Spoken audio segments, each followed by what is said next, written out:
Thank you.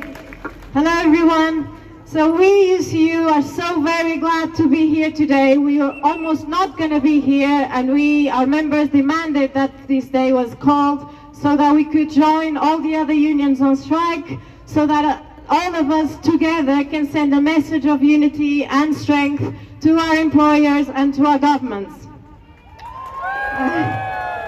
Thank you. UCU members have been on strike, as far as I can remember, on and off, on pay and working conditions since 2013. Then in 2018, they came for our pensions, so we've been on and off on strike over that as well. There is no doubt that if our salaries and our conditions are not even worse than what they are today, that was because of our strikes.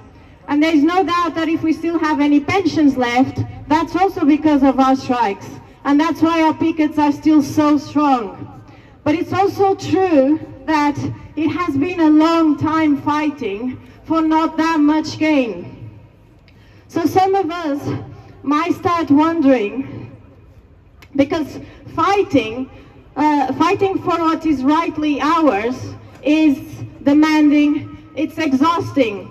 And it's very unfair. We shouldn't have to be doing this. So some people might be wondering, what is the point? What have we achieved? How much longer will this carry on? And what the answer has to be to that is as long as needed. It will take us as long as needed, because just like we can't imagine people of color simply accepting slavery or segregation without fighting back, or women simply accepting not to have the right to vote without fighting back, or workers simply accepting having to work non-stop without any breaks without fighting back.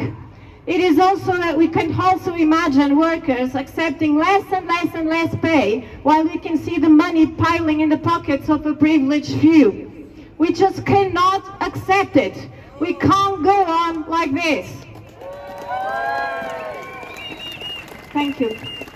And all those previous fights that I just mentioned, and many others that we benefit from now, they were also hard won. They also went on for years and years and years and years. And the reason they went on for years is that people would not give up. People would not give up of fighting what was fair and what was right. So if it's not us fighting it now today, it will be others fighting it later. I am sure I don't want to leave things as they are, as a legacy for those who come after me. I'm sure of that. Let us remember that our strikes don't exist in vacuum as well.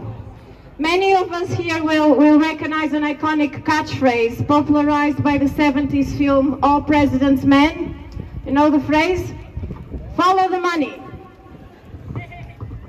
If we follow the money, it is clear who the system we are living in is benefiting and who is it harming.